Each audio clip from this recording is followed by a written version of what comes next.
Okay, this is clear as daylight. If you want to be globally competitive, you need raw materials at global prices. Okay, so it is nuts that the most important yarn of the world is the yarn that goes into making artificial cloth, not cotton. Okay, and there is a 10% duty at the border which drives up the price of all artificial fabric in India by 10%. Suddenly the entire Indian garment industry is uncompetitive because cloth, their raw material in India, is 10% more expensive than that of Bangladesh and Vietnam and so on. This is just so basic that why do we do barriers at the border that are harming the ability of Indian firms to produce on a global scale.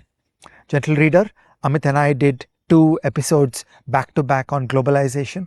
Okay, there is a deep connection between all those issues and the question of manufacturing.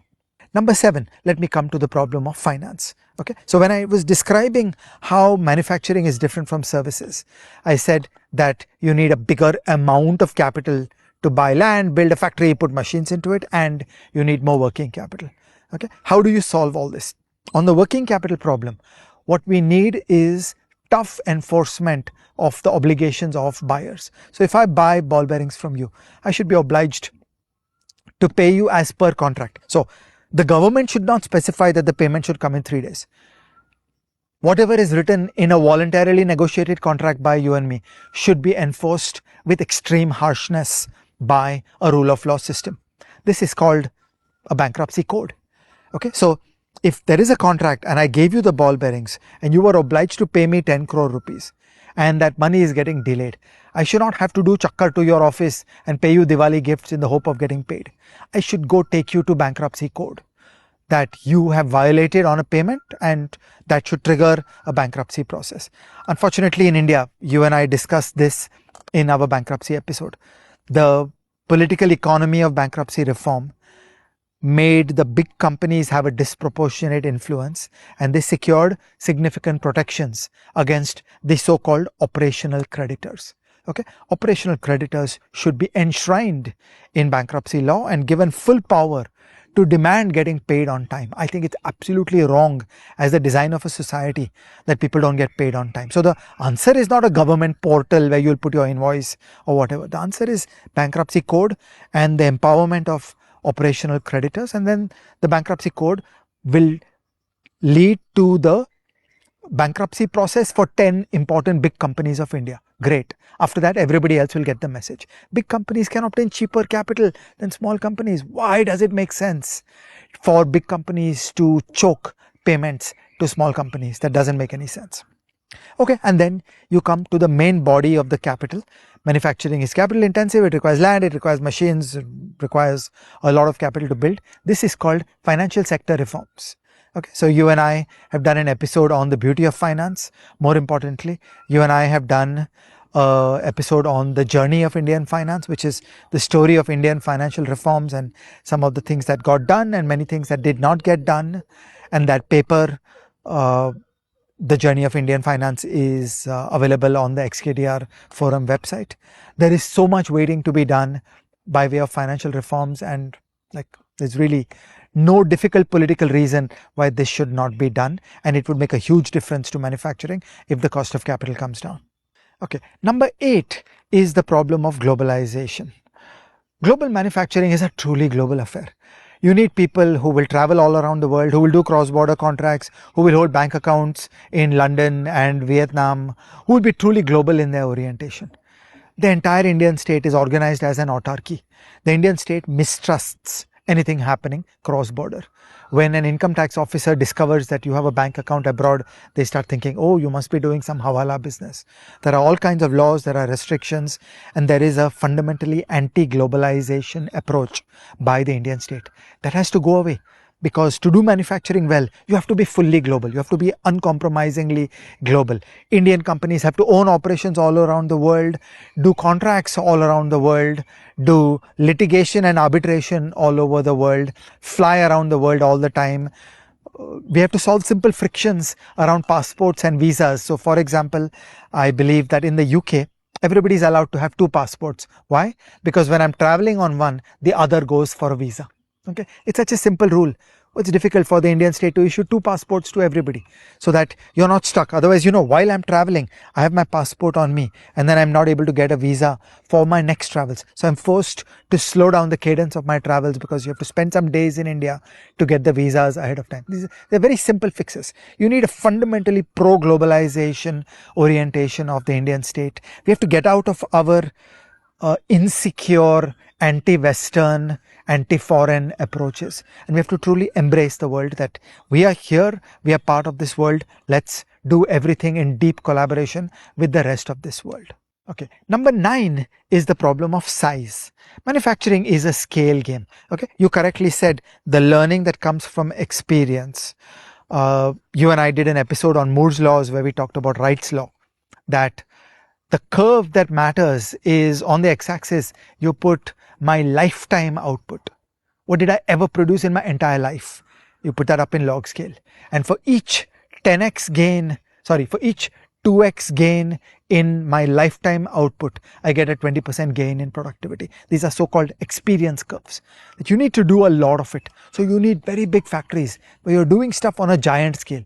In a very big factory, if you have 10,000 machines, every subtle optimization is worth it. Because if you'll make a 0.1% efficiency gain on a per machine basis, it adds up to serious money. If you have a small factory, it's just not worth it. So small factories don't embed complex processes and complex optimizations. You need scale. And the entire Indian system is designed to trip up anything that becomes big. We in India today feel good about a 2,000-person factory. I just want to say on a global scale, that ain't much. You have to get to 10,000, 20,000, 50,000, 100,000 workers. That is the nature of successful low-cost manufacturing in the world. Some would dream of a factory with 1.7 billion people, Ajay Shah. Manufacturing national pride. Okay, number 10, I talked about the cathedral of contracts. This requires improvements in the entire machinery of dispute resolution. There are some gains that have happened in the Bombay High Court and the Delhi High Court, led by the traditional judiciary. In my organization at XKDR Forum, we have been part of some beautiful gains in the working of district courts in Kerala. We'll put some links to this kind of work. I feel that this is the first time that we are getting serious process improvements on the working of the Indian judiciary. We need to do much more by way of arbitration, but we really need to get out of this concept that you can shamelessly renege on contracts and more or less get away scot-free. Our friend Shubho Roy, who is now a law academic at Shiv Nadar University, has long been campaigning on one issue. He says that the interest rates used by courts in awarding payments are absurdly low. Okay, so watch. I owe you 100 rupees. I failed to pay you 100 rupees. We waste 10 years in court. Okay. Now, if the court says 100 rupees with 5% interest has to be paid, that's a terrible deal because 5% is a very low number. Okay. So the interest rates used by courts in their calculations need to be punitive, so that you will think 5 times before reneging upon somebody on a payment. So this whole dispute resolution infrastructure is a very critical thing that everybody needs to focus on and get right. Okay. Number 11 is tax policy. The GST is progress. But a fundamental principle of tax policy is you do not tax non-residents. If I'm exporting something, then the entire burden of indirect tax that has applied upon me must be refunded by the Indian state when the goods go out. Okay, so the Indian state has a footprint on taxing activities between you and me. But when you are sending goods abroad, you need a complete refund. In today's GST, and there's a thing called RODTEP. In today's GST and RODTEP, there is a partial refund of some things, and there are a lot of delays, which generates a working capital requirement. And there are many, many things which are not being refunded. On the screen, I have put up a list of elements of Indian indirect taxation, where the Indian manufacturing company suffers all these kinds of taxation and they do not get a refund. This is just not fair. This is not competitive, because everywhere else in the world, the VAT is here and they get the complete refund at the point of export. The fundamental principle of taxation is you do not tax non-residents. Just like get out of that mentality that somebody sitting abroad is not your tax base. All you can do is tax your local activities here. Finally, number 12 is around labor. Okay, I again want to push back against the crude conception that manufacturing is some low skill activity. That is absolutely not true. To fully build a world class exporting operation, yes, it does require hiring 10,000 people at 8,000 rupees, but it also involves hiring 1,000 people who are much more capable and 100 people who are super capable and 20 people who are global geniuses. Okay, that skill is not present in India today. For India to make the leap and become a manufacturing giant, we're going to need to hire people from abroad. So for example, a lot of amazing garment manufacturing talent is found in Sri Lanka because Sri Lanka is ahead of India on garmenting. Well, the Indian state needs to get out of the way on all the problems of immigration, work visa, all the misery that we put foreigners into. It should become easy and effortless for Indian companies to hire foreigners, because to do manufacturing is to be in a deeply global business, and it's an extremely high skill problem. A lot of those capabilities are not found in India.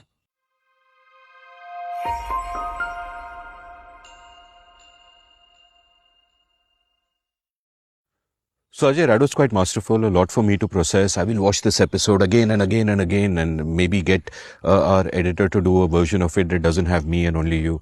But my next question is this, that is all of this a union government issue, or are some of these state government issues where states can actually compete with each other and get an advantage over each other by creating better laws, by enabling more freedom? Absolutely critical for this reasoning. 5 out of the 12 are the work of the union government. Okay, look at the screen. We have put up 2 columns. The left column is 5 out of the 7 which are the work of the union government. 7 out of the 12 are the work of state governments. And so what you see in India is Gujarat, Maharashtra, Karnataka, Tamil Nadu have just run ahead compared to the rest of India in terms of the manufacturing capabilities, because on those 7 things they are faring better than the other states. And this is an active work program for every state government. Every state government needs to run an economic growth strategy where they need to go after the 7 things on the right, saying, yeah, one day the union government will do those 5 things on the left. That's a separate battle. Okay, we urge the union government to go after those 5 issues. But actually, each state is a master of its own destiny on 7 out of the 12 things. So there's a lot to be done. And in fact, there is a competitive environment in India where each state is competing with the others on trying to do these things better. So that is economic growth strategy at the level of each state.